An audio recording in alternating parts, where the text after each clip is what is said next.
Với giá tiền 1,5 triệu đến 2 triệu thì mua một con cạc RX 580 là 1 triệu cực kỳ rủi ro, và nó là một rủi ro mang cho hiệu năng cao nhất nhưng cũng dễ ra đi số tiền lớn nhất. Như ví thị trường cạc đồ họa cũ như là một sòng bạc thì điều đó hoàn toàn đúng. Bạn có thể may khi gặp được một deal ngon, nhưng cũng có thể tan nếu hốt trúng những suýt quyệt hay cào con.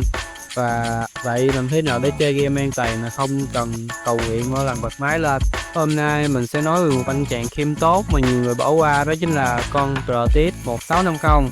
Tại sao mình lại gọi nó là một lựa chọn không drama, cùng nhau tìm hiểu nhé.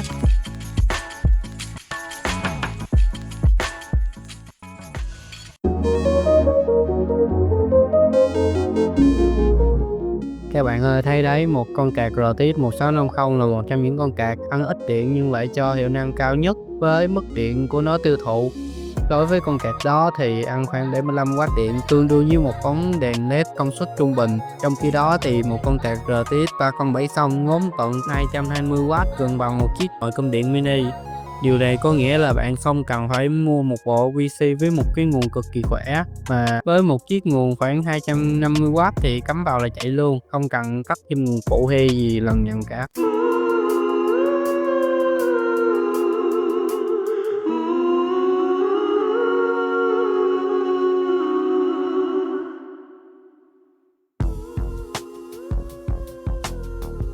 Nếu mà nói thị trường card đồ họa cũ như là một cái bệnh viện thì con card RTX 1650 chính là anh chàng có sức đề kháng mạnh nhất trong cái đám quỷ này. Tại sao lại như vậy? Đơn giản là bởi vì cái sức đạo của nó sẽ không bằng những con khác. Ví dụ là hash rate đào của con card RTX 1650 thì chỉ có 12 thôi. Còn ngược lại so với một con RX 580 thì nó lại là khoảng 30.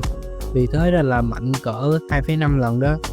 Kết quả là không ai muốn mua một con card RTX 1650 cả. Mình đã từng khảo sát một số shop trên là Shopee và chả có ai dùng con card RTX 1650 để đào cả, bởi vì tỷ lệ đào con của nó cực kỳ thấp và hiệu suất đào cũng thấp, trong khi là mua một con RX 580 lại hiệu suất cao hơn với giá tương tự. Và đáng mừng là con card RX 580 thì lại con số đào con là khoảng 60 đến 90%. Các chủ đào con thường dùng con card đó để đào con.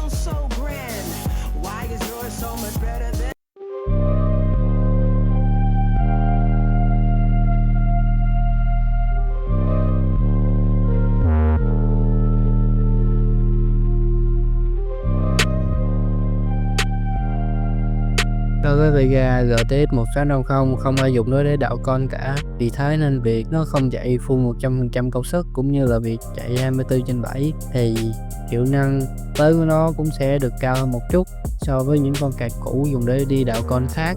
Và nhiệt độ và độ ổn định cũng như là Vega tụ điện nó được ở mức tươi rói hơn là những con card cũ rồi đảo con.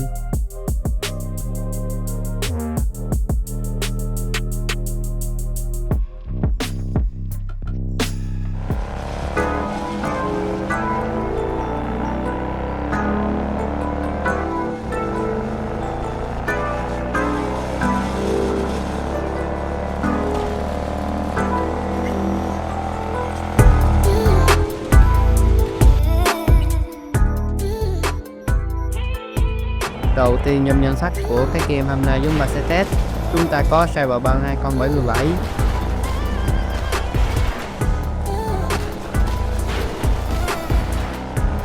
Về FPS chúng ta có nhận được khoảng là 35 đến 45 điểm FPS trung bình mỗi giây.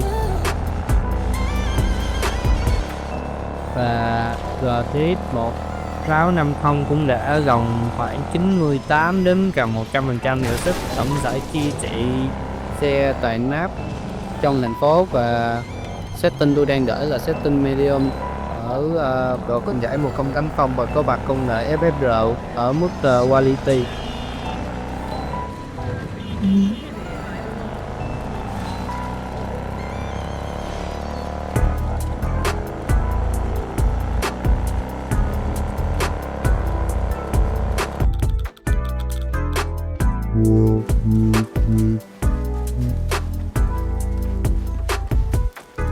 Chúng ta có Black Myth Wukong hay còn gọi là game con khỉ. Với tựa game này nó đã vào bảng 98% con tạc đồ họa của chúng ta.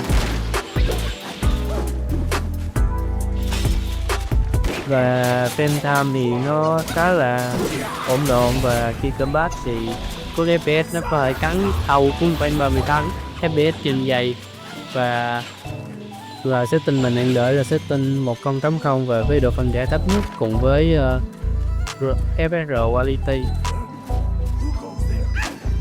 Và palette tiếng quân công tiếp bằng Unreal nên là mức độ họa cũng như hiệu năng lưu sầu cũng sẽ cao hơn một số game khác.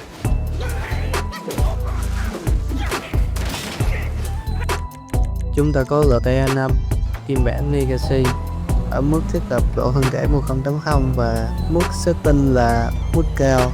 Chúng ta có phản hiệu năng hoạt động của con card RTX 1650 là 98% mức hiệu năng hoạt động, cũng như là nhiệt độ là 64 độ C và mức FPS dao động khoảng 70 đến 80 mức FPS tùy vào cảnh.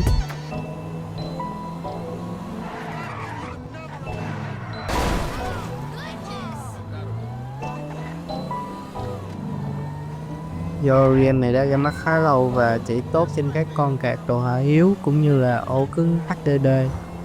Game cũng đã ra mắt vào năm 2013 và do Rockstar tối ưu hóa nên là mức hiệu năng cũng như mức FPS không quá thấp khi ở các khu vực mà đi xe và chỉ mắt nhanh.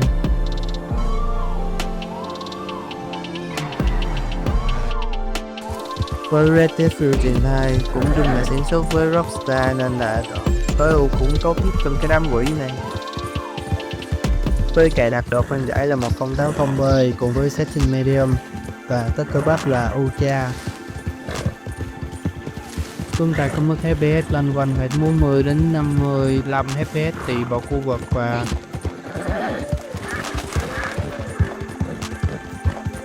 nhìn vào frame time thì thấy nó khá là thẳng và không dao động nhiều.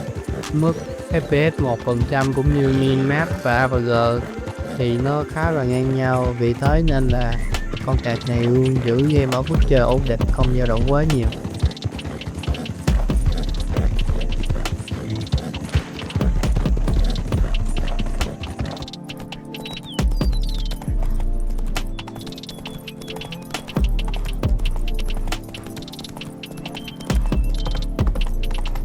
Tiếp theo chúng ta có đến là The Witcher 3. Mức FPS chúng ta có được loanh quanh khoảng 69 đến 70 FPS. Và nhiệt độ cũng như độ hoạt động thì nó cũng đã khá là mát và hoạt động khá là tốt. Do con game này cũng đã khá cũ và một phần tối ưu rất tốt nên là hiệu suất cũng như là FPS cho ra cũng khá cao. Setting mình đang đợi thì setting 1080p cùng với setting 2 và có bật quality FSR.